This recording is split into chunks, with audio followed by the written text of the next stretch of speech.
My life was a symphony of ordinary days, filled with music, friends, and the vibrant rhythm of Buenos Aires.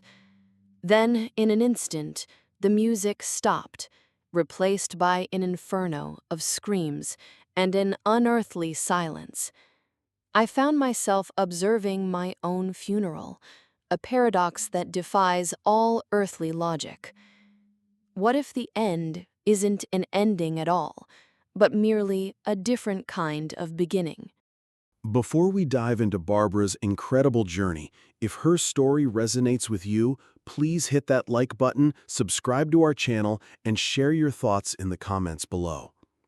Have you ever questioned the true nature of life and death? Keep that question in mind as you listen to what she experienced, because her story might just change everything you thought you knew. Before everything changed, I was a whirlwind of activity, always striving, always achieving. Law school, a demanding corporate job, English classes. I've filled every moment, believing that constant motion was the measure of a life well lived. My name is Barbara, and before that night, my life was a meticulously constructed edifice of ambition and relentless activity. I lived in the bustling heart of Buenos Aires, a city that vibrated with a nervous energy I seemed to perfectly embody. My days were a blur of lectures at the University of Buenos Aires, followed by long hours at a multinational company. By the age of 23, I was already a foreign trade manager, a title I wore with a mix of pride and a strange underlying sense of detachment. Saturdays were dedicated to English classes, and any spare moment was immediately filled. Gym, social events, anything to keep the engine running. Rest? That was a luxury I rarely afforded myself, believing that constant motion was the key to success, or perhaps to avoiding something I couldn't quite name. Growing up, my family wasn't particularly spiritual or religious. We were grounded, practical people, focused on the daily grind, on fulfilling the obligations of this life. Religion was a loose garment, worn mostly for tradition, not for deep personal conviction. I was raised Catholic, but it never truly resonated. My beliefs about life were pragmatic. You work hard, you achieve, you build something tangible.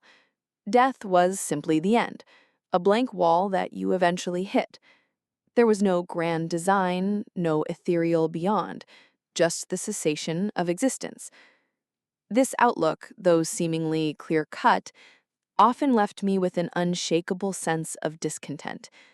I questioned systems, the endless work until you drop mentality, the rigid educational structures, even the judicial system I was studying to be a part of. One cannot live to work. It is not like that. It should not be like that, I often thought, even as I meticulously followed the very path I questioned. It was a subtle internal rebellion, a quiet dissatisfaction with the accepted norms, even if I couldn't articulate what the alternative should be. My childhood wasn't marked by extreme highs or lows, but rather a steady, unyielding push forward. I remember the thrill of mastering a difficult concept in school, the quiet satisfaction of a perfectly organized binder. Yet beneath the surface of accomplishment, there was always this low hum of something missing. I was pursuing what was right, what was expected, but rarely what truly stirred my soul. My emotions often felt muted, carefully managed. There was joy, certainly, in the triumphs and connections with friends, but it was often fleeting, overshadowed by the next goal, the next challenge. I had aspirations, yes, but they were often externally driven, focused on achievement rather than genuine fulfillment. Looking back, I realized I was living a life in fast forward, afraid to slow down, to confront the emptiness that sometimes echoed in the quiet moments. This constant outward projection, this relentless striving, was my way of coping, of postponing any deeper introspection. I was healthy, engaged, seemingly thriving, a testament to my ability to adapt and achieve within the confines of this physical existence.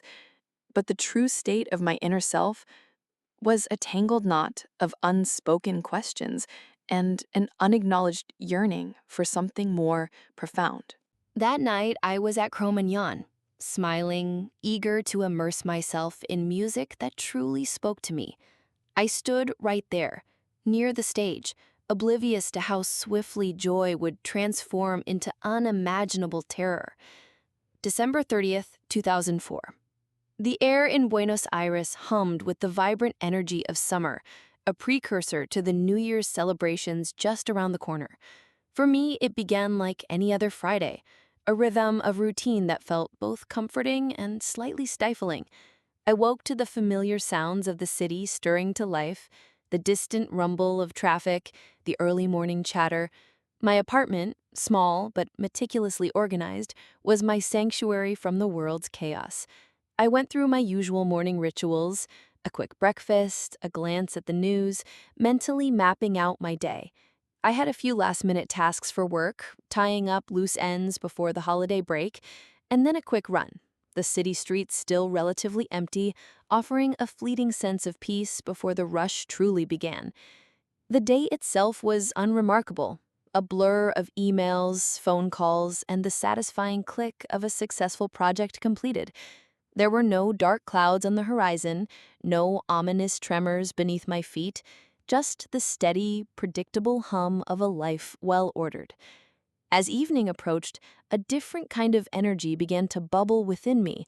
Tonight was about release, about shedding the professional skin and embracing the raw, untamed spirit of live music. The plan was simple.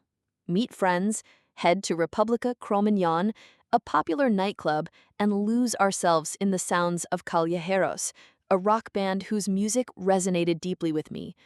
There was an anticipation, a quiet thrill that always accompanied the promise of a good concert. I chose my outfit carefully, something comfortable yet expressive, a subtle defiance against the rigid formality of my professional life. There was no sense of unease, no flicker of intuition warning me of what to come. In hindsight, that's what makes it so chilling, the complete absence of any premonition. The ordinary wrapped around me like a warm blanket, making the impending horror even more stark.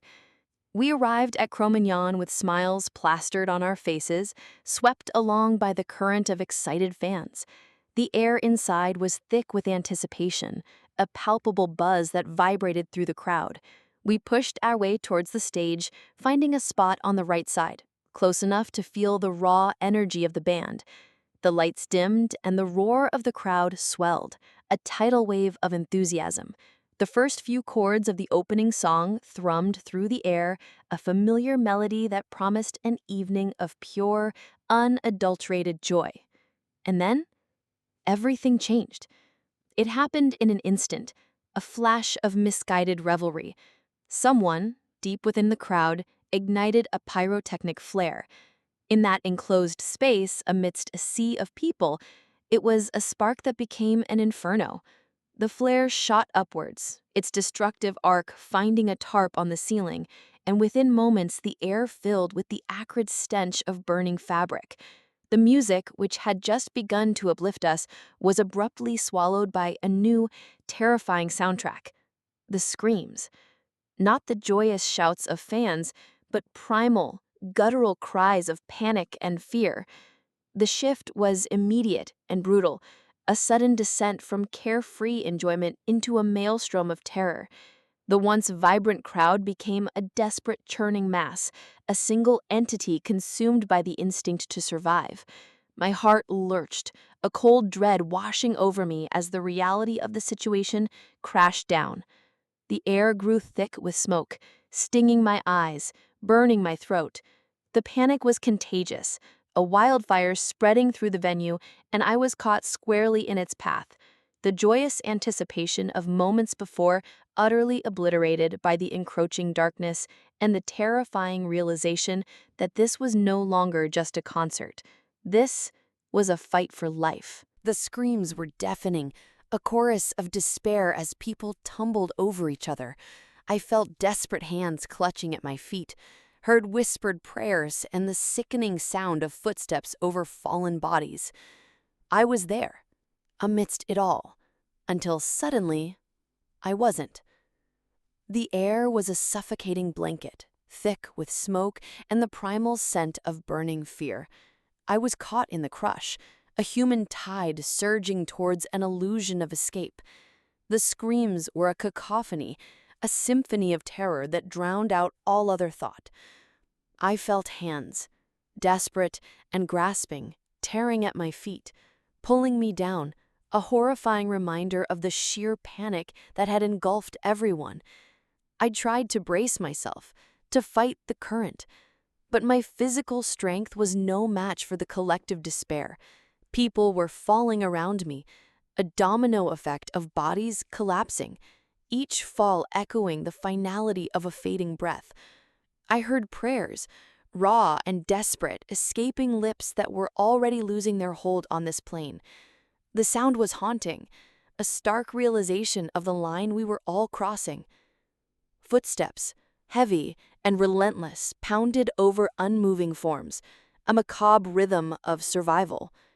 Then, an abrupt shift. The searing pain, the suffocating pressure, the overwhelming fear, it all vanished. It wasn't a gradual fade, but an instantaneous severing, like a cord being cut. One moment I was trapped in the agonizing physical reality of Cromañón, fighting for air, for space, for life.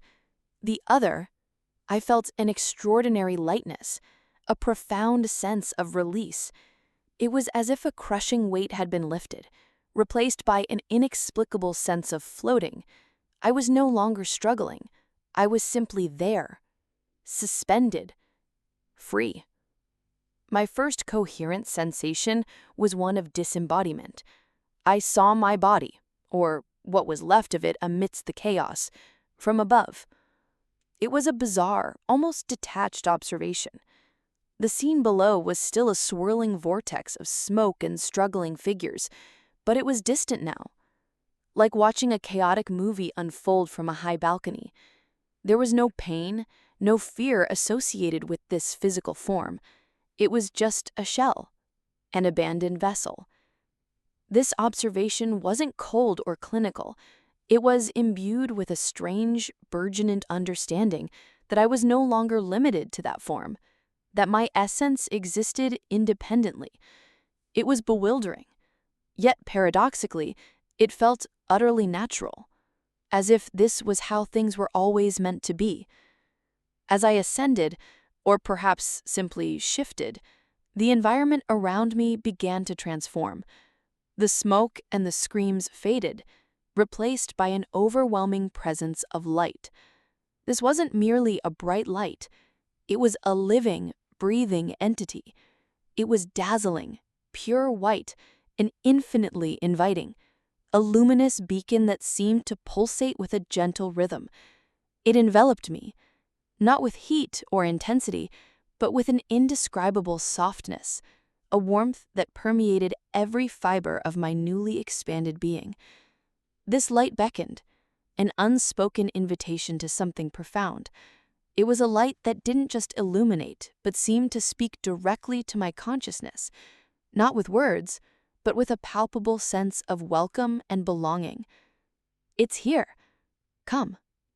Welcome," was the unspoken message it conveyed, clear as any uttered sentence.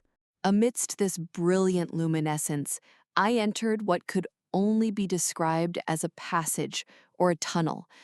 At first it was filled with a rapid succession of images, flashes of my physical life, too quick to grasp, too numerous to remember.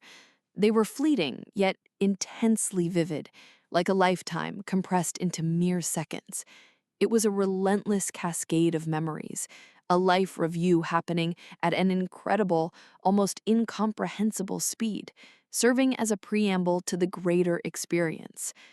As I moved deeper, the tunnel itself became progressively more luminous, the light intensifying with every non-step I took. The overwhelming sensation was one of calm and peace. The frantic, desperate thoughts of moments before dissipated, replaced by a profound serenity. There was no sound as we understand it on Earth, no voices, no music, yet there was an all-encompassing sense of presence, a pervasive awareness of something benevolent and all-knowing surrounding me. It wasn't a specific being I could discern with earthly eyes, but a vast, loving consciousness that permeated everything. In this new state, time itself ceased to exist as a linear progression. It was fluid, nonlinear, a concept utterly alien to my earthly understanding. And then, without any discernible transition, I found myself observing a scene that defied all logic. My own funeral. From what felt like a vantage point in the heavens, I saw my coffin being lowered into the earth, covered with soil. My loved ones were there, their faces contorted in anguish. My mother, my younger sister, their grief was a raw, visceral wound that cut through the ethereal peace I was experiencing. It was deeply disturbing, yet also oddly distant, as if I was watching a play in which I was the central character, but not quite in it. In this moment, a profound realization began to dawn. My entire life had been driven by ambition, by tangible achievements, by a rational, almost skeptical approach to existence. Now, all of that dissolved into irrelevance. The only thing that mattered, the only thing that could pierce this incredible peace, was the suffering of those I loved. My family had endured so much hardship, so much pain. The thought of adding to their burden, of being the source of such profound grief, was unbearable. It was here, in this weightless, timeless space, watching my own supposed demise, that the first stirrings of purpose beyond myself began to form. This wasn't the end. It was a profound beginning of understanding, a dawning realization that life and death held far more meaning than I had ever dared to imagine. After the depths of suffering, a profound shift occurred. I entered a realm of pure serenity, a passage into indescribable peace. The love, tranquility, and brilliant light I encountered there were beyond any earthly words. The shift from the earthly chaos of Cromañón to this ethereal realm was absolute. One moment, the terror of suffocation and the crushing weight of bodies; the next, an unparalleled lightness and freedom. It wasn't just the absence of physical pain, it was the complete dissolution of all physical boundaries. I was no longer confined by the laws of gravity or matter. I felt myself soaring, floating, unbound, moving with an effortless grace I'd never known. This wasn't merely a sensation of being unburdened, it was an active state of euphoria, a profound joy that permeated my entire being. Every atom of my consciousness vibrated with an exhilarating sense of release, as if I had shed a heavy cloak I never realized I was wearing. The air, if one could even call it air, was imbued with an indescribable quality. It was pure, resonant, and tasted of absolute tranquility. There was no beginning or end to this sense of serene expansion. In this realm, the concept of a physical body or even a distinct form became irrelevant. I didn't encounter specific beings in the traditional sense, no deceased relatives or angelic figures with human-like forms. Instead, I experienced an all-encompassing presence, a profound sense of interconnectedness that radiated from the very fabric of this new dimension. It was as if the air itself was sentient, a vast, loving consciousness that embraced me without judgment or expectation. Communication wasn't through spoken words, but through direct telepathy, a seamless transfer of understanding and emotion. Thoughts, feelings, profound truths, they simply were, instantaneously absorbed and comprehended without the need for language. It was a silent dialogue, a communion with the very essence of existence. It was within this boundless space that the panoramic life review unfolded, not as a sequential playback, but as an instantaneous, holistic understanding. The flashes I had seen in the tunnel were merely glimpses. Here, it was the full tapestry. My entire life, every decision, every interaction, every unspoken thought was laid bare, not for judgment, but for pure understanding.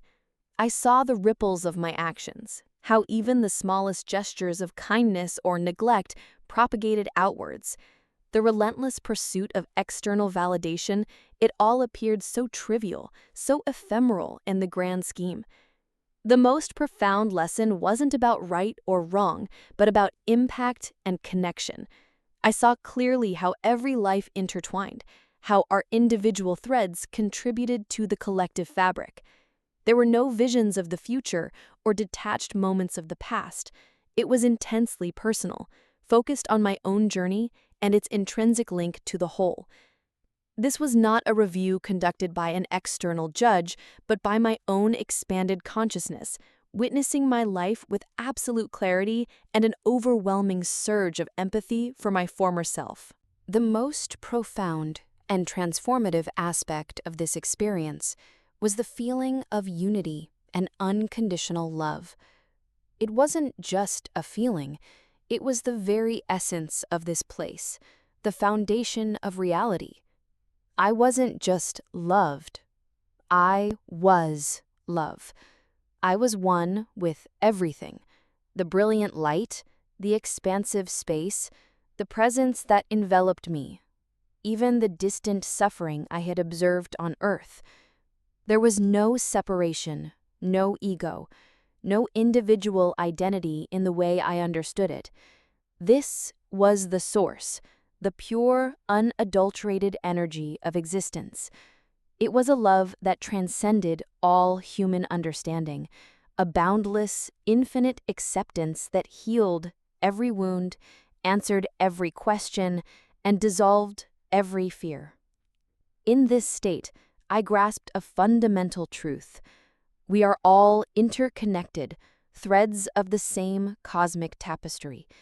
Differences, conflicts, earthly struggles, they seemed like fleeting illusions in the face of this eternal, unifying love. It was here that I understood that life continues, beyond the physical form, in a state of pure love, peace, and light.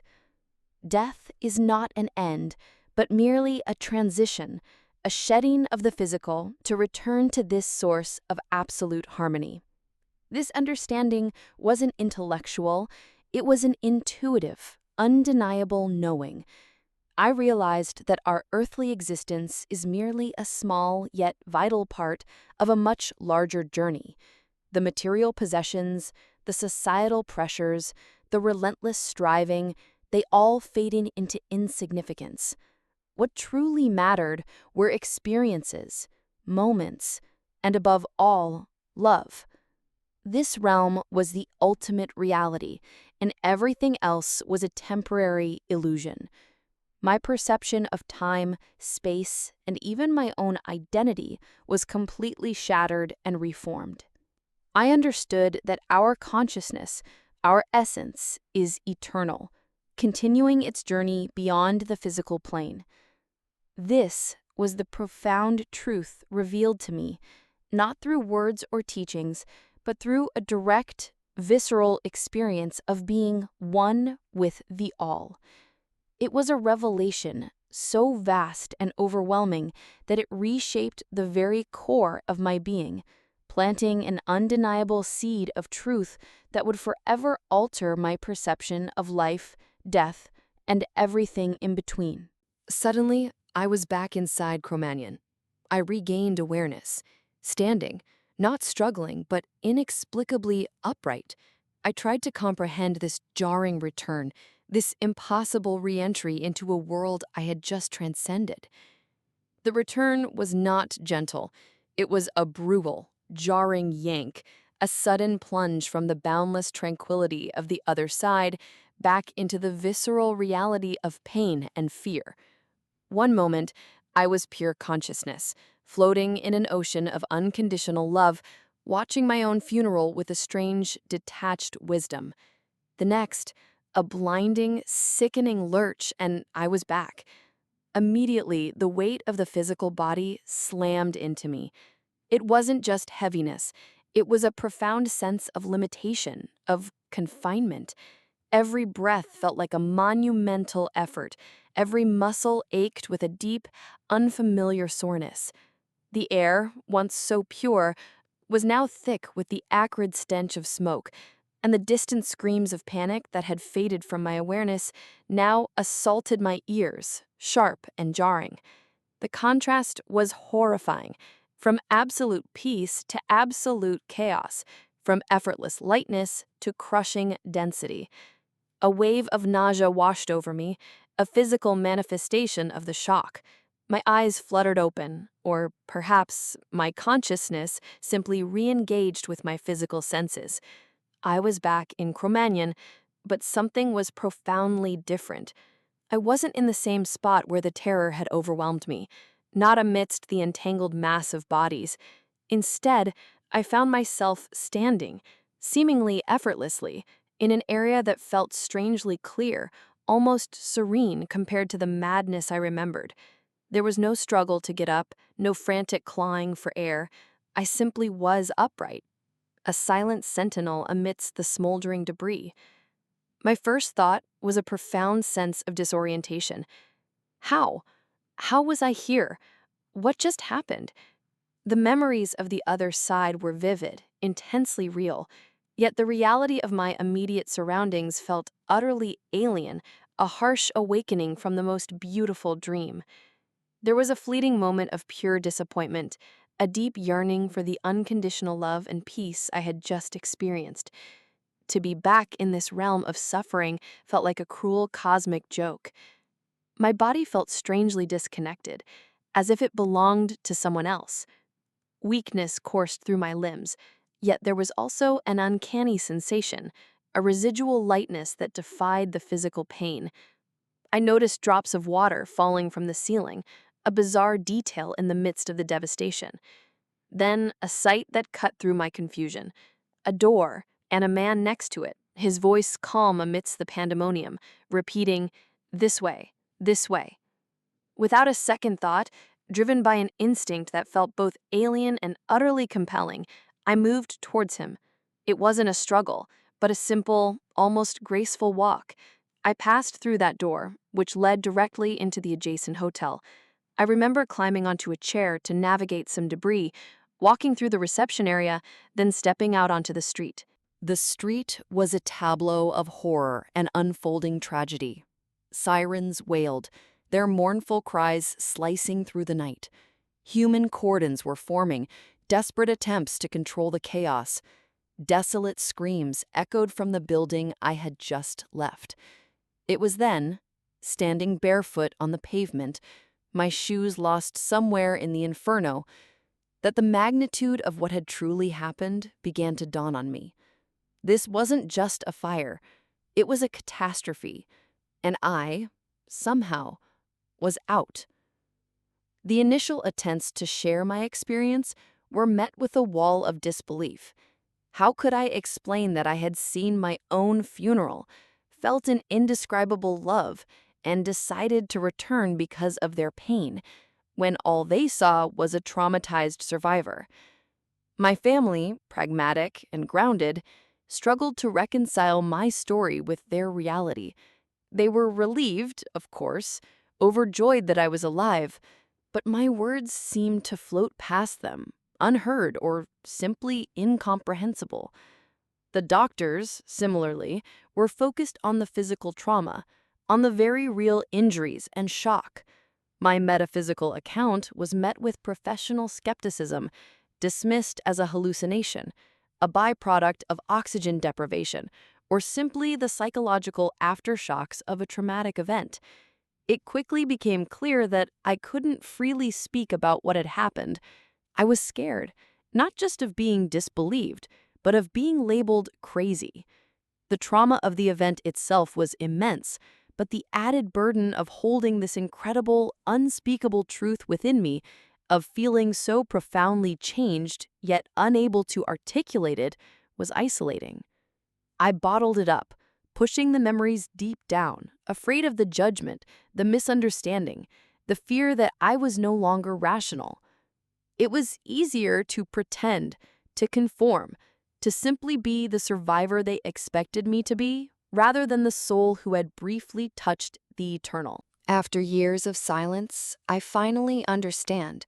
This experience demands its place, no longer hidden. It's time to redefine life, death, even funerals, to speak of life beyond life. The return to my physical body was just the first step in a much longer and more complex journey. The return to a life that could never truly be normal again. For many years, I buried the experience, piling on activities as a shield against its overwhelming truth. From the outside, I was thriving, studying law, climbing the corporate ladder at a multinational company, perfecting my English. I became a foreign trade manager at 23, driven by a restless energy that masked a profound internal damage.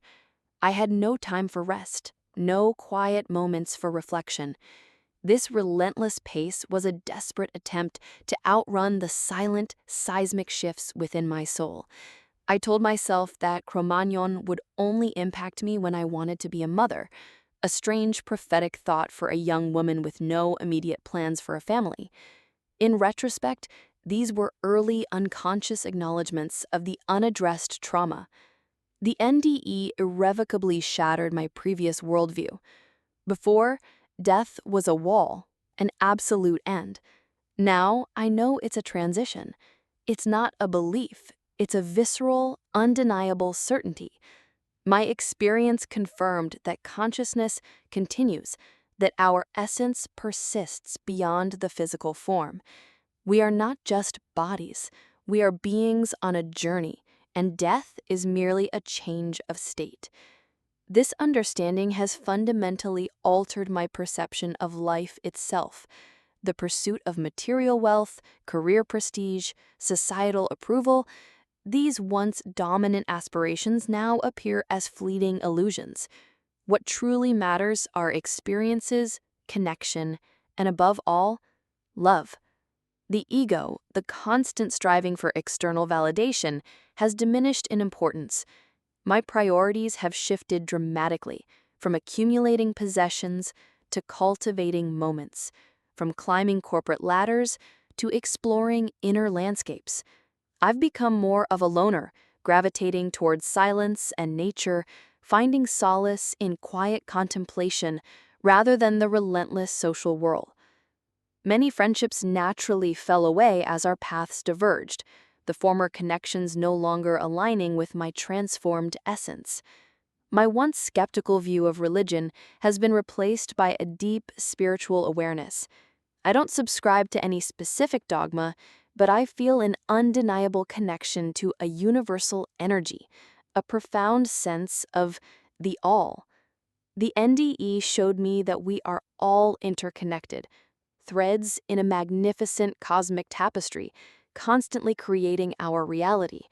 Love is not just an emotion, it is the fundamental energy that mobilizes everything, the very fabric of existence. My discomfort with institutions, which I felt even before the NDE, deepened as I saw how rigid systems can distort the essential truth of unity and love. For almost 2 decades, I held this profound truth captive, afraid of judgment, of being seen as nuts. Only recently, thanks to a psychologist with an open mind and a growing awareness of my body's persistent warning signs, have I begun to excavate and integrate this buried experience. It was like finally giving voice to a part of myself that had been screaming for recognition. And with that liberation came a profound realization. My NDE was not just something that happened to me, it was a catalyst for my purpose. My life's trajectory has dramatically shifted. I'm no longer confined by the traditional legal career path. I've become a yoga instructor, guiding others towards inner peace and connection. More significantly, I am now dedicated to exploring the bioethics of law and death with dignity. I want to bridge my experiences in both worlds, the rational, legal framework and the profound spiritual truths, to contribute to a new understanding of death. My mission is to transmute the pain surrounding death, to help others understand that life continues, that our loved ones who have transitioned are in a state of love and peace. This isn't just a professional pivot, it's a calling, a deeply personal quest to normalize what I experienced and offer comfort and understanding to those grappling with loss. Despite the difficulties, the NDE also instilled in me a remarkable resilience and an enhanced intuition. There are moments, especially around the anniversary of the Cromañón tragedy, when I feel a powerful sense of foresight, a knowing that has guided me away from potential danger. And I've seen the tangible power of intention, how deeply my thoughts, both positive and negative, can shape my reality. This experience, once a source of hidden pain, is now a wellspring of strength. The greatest lesson I learned from that night, from that brief yet eternal journey beyond the veil, is this: death is not an ending, but a glorious transition. It is a homecoming to a state of absolute love, peace, and light.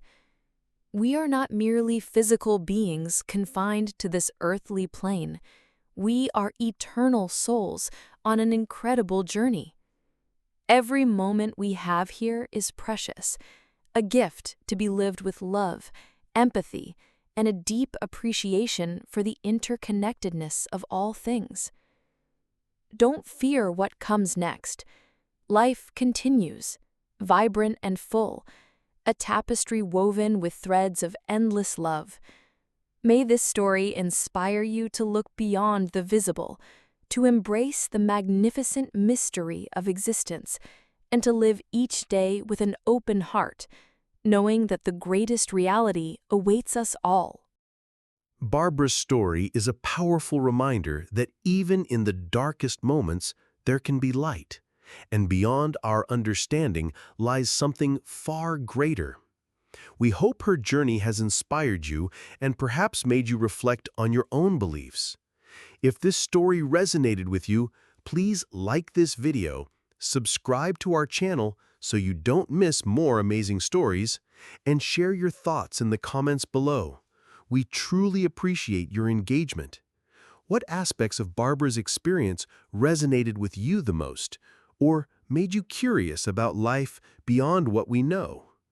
God bless you, and until next time.